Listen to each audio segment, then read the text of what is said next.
Good morning. Are you Camden Jackson? And Mr. Jackson, in cause number 25 DCCR 0114, you're charged with engaging in organized criminal activity. Ms. Perazo has filed a motion to withdraw as your attorney. And so do you have any opposition to me allowing her to withdraw? Answer out loud. Okay. So Ms. Perazo, I will grant your motion. Mr. Jackson, do you have the funds to hire an attorney? Working on it. You're working on it? So here's what I'm going to do in the meantime because you're in custody. I'm going to go ahead and appoint an attorney. That way you have no lull in representation. Somebody will begin working on your case. If you get someone hired, then they can file the appropriate motions to step in, okay? But you will be appointed an attorney today. Now, before I send you back to the jail, I want to talk to you about this stack of incident reports that I have of how you're behaving in our jail. And I know that one of the things that you wanted Ms. Perazo to do and that she had filed on your behalf that we're not going to take up today is for me to reduce your bond. And I can assure you nothing's going to happen other than your bond being increased if you continue to act like the little hooligan that you're acting like in our jail. I can't even tell you how angry this makes me. How old are you? Just turned 19. Just turned 19. Well, let me tell you something. It is time to grow up. Because you and the other little 18, 19, whatever y'all are doing in there, you're never going to get out of jail. You're going to end up in prison, and your life is just going to be just like this. And is that what you want? No. It's not, is it?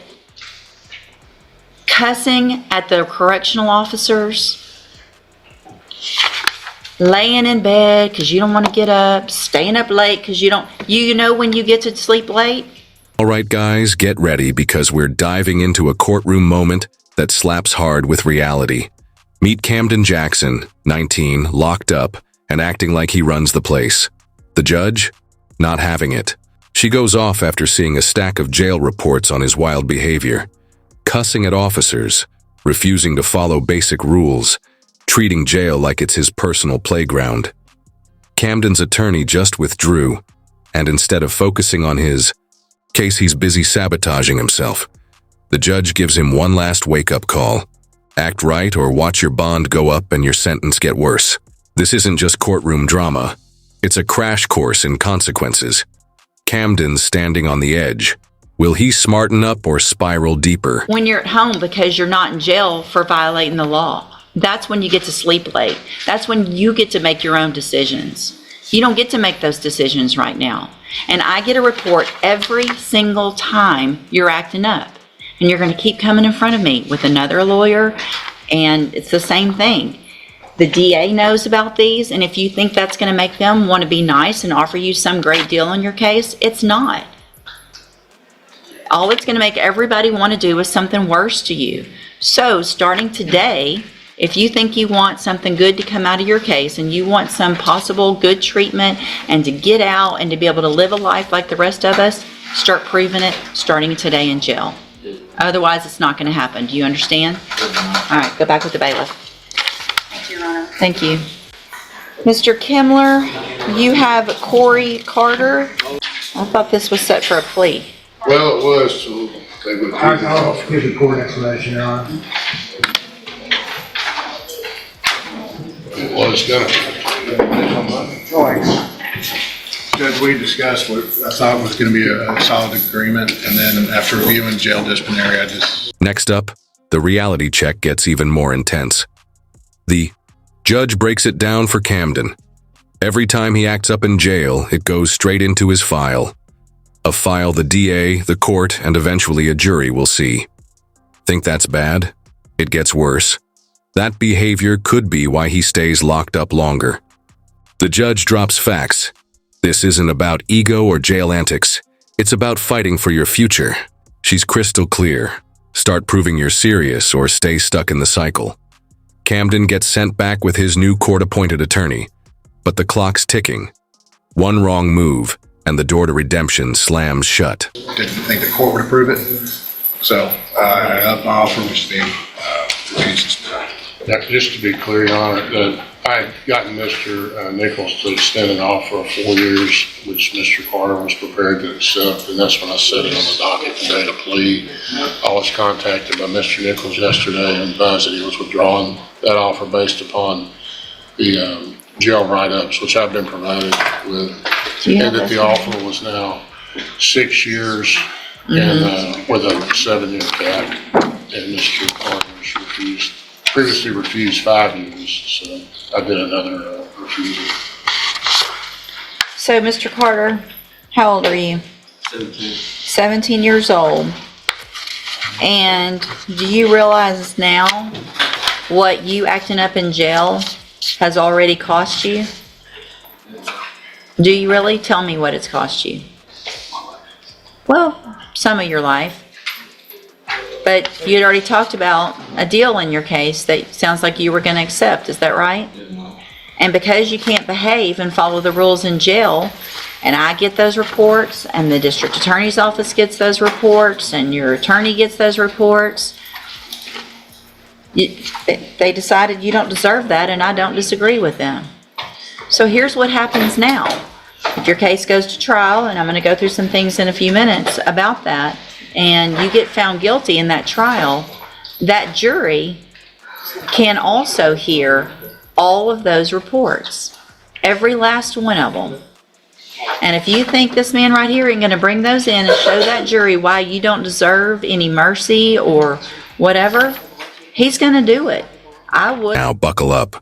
We're switching gears to 17-year-old Corey Carter. And trust me, the stakes are lethal. Corey had a sweet plea deal on the table. 4 years. But guess what? His own actions in jail got that offer yanked. Why? Disrespect? Disruption? Total disregard for rules. That 4-year offer? Gone. Now the DA's offering 6 years with a 7-year cap, and even that's shaky. The judge doesn't sugarcoat it. Corey's already paying the price for not taking jail seriously, and the jury will see every write-up, every moment he messed up. This isn't a scare tactic. It's real. Corey's standing in felony court being treated like a man. Will he start acting like one? But if I were him, so if you're going to be in front of a jury, or you're going to be in front of the judge, or someone who's deciding what happens to your life, you might ought to change what you're doing in that jail. I just had a talk with another young one. I don't know what's going on in that dorm with all of you young ones, but what y'all all need to do is look at each other and say, I don't want to go to prison for a long time. If you do, you go act up over there. And man up and say, I'm not going to behave like that. Because you're a man now. And you're in felony court. You don't feel like a man. Your brain's probably not functioning like a man. But you are in felony court like every other grown-up man. And if you make kid decisions and think that horseplaying and treating the people that are trying to work there the way you are is going to get you anywhere, it will. It's going to get you in there longer. Does that make sense? So what you're charged with is the 3rd-degree felony offense of deadly conduct discharging a firearm from October 13th of 2024. And what that means... Judge, I'm sorry to interrupt again. Yes. He has a juvenile adjudication, which he is actually on parole for. Felony conviction. And that's a felony conviction. My understanding, and I need to file the proper notice, my understanding is that can be used to enhance him to a 2nd degree. I don't think it precludes him from maybe getting probation from a jury. I need to make sure I vet that out through the family code. Okay. But my understanding is he's looking at a possible 2nd-degree punishment range.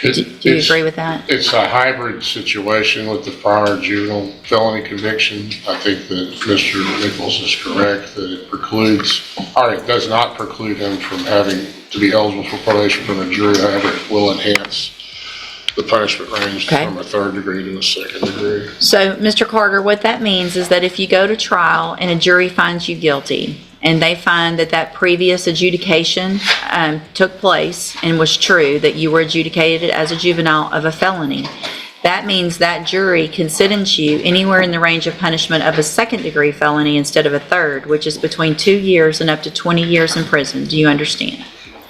And I have a plea bargain rejection that you've signed with Mr. Kimler that shows that the district attorney's made an offer, if you wanted to enter a plea of guilty, for a 6-year term in prison or for a 7-year cap to me.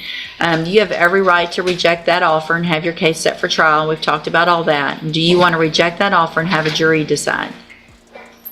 Okay, then we'll get your case set on the trial docket as quickly as we can. Again, don't get over there and forget what I told you today. It's very important. Do you understand? Okay, go back with the bailiff. Thank you. This part hits heavy. Corey's facing a charge of deadly conduct, firing a weapon, and thanks to a juvenile felony, his sentence just leveled up. The DA's using that prior conviction to push for second-degree punishment, up to 20 years. The judge makes it crystal clear. This trial isn't just about one charge. It's about Corey's entire pattern. One wrong move and the jury could lock him down for decades. The judge gives Corey the option, take the 6-year deal or roll the dice in court. Corey chooses trial, but the message is loud. This is grown man territory now. There's no more kid excuses. It's time to fight smart or fall hard.